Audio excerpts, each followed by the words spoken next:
প্রবাস ফেরত যাত্রী নিয়ে বাড়ি ফেরার পথে মর্মান্তিক সড়ক দুর্ঘটনায় একই পরিবারের 7 সদস্য নিহত হয়েছেন।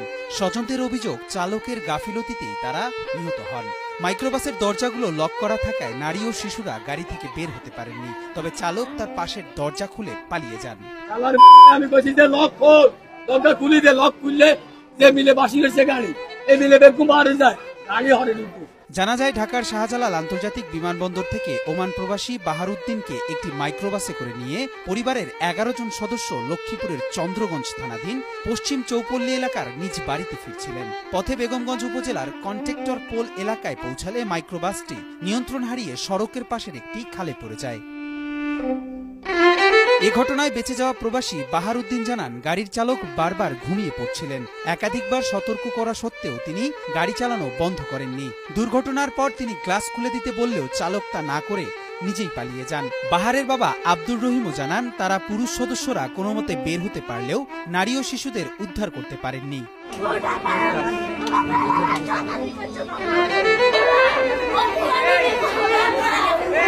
দুর্ঘটনার খবর পেয়ে ফায়ার সার্ভিস ও চন্দ্রগঞ্জ হাইওয়ে পুলিশ দ্রুত ঘটনাস্থলে পৌঁছে মাইক্রোবাস ও নিহতদের মরদেহ উদ্ধার করে। এ ঘটনায় নিহতদের বাড়িতে এখন শোকের মাতম চলছে এবং স্বজনদের আহাজারিতে পুরো এলাকায় শোকের।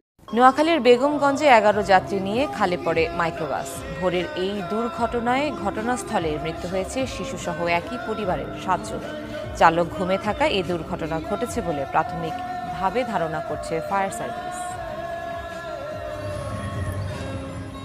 নোয়াখালীর বেগমগঞ্জ উপজেলার আলায়াপুর ইউনিয়নের পূর্ব জগদীশপুর এলাকায় একটি মাইক্রোবাস খালে পড়ে। চালকসহ যাত্রী ছিল 11 জন। বুধবার ভোর 5:30টার দিকে এই ঘটনায় একই পরিবারের 7 জনের মৃত্যু হয়। নিহতদের মধ্যে 5 জন নারী ও 2 জন শিশু। তারা লক্ষ্মীপুর জেলার চন্দ্রগঞ্জ থানার হাজিরপাড়া ইউনিয়নের পশ্চিম চৌপালি এলাকার বাসিন্দা।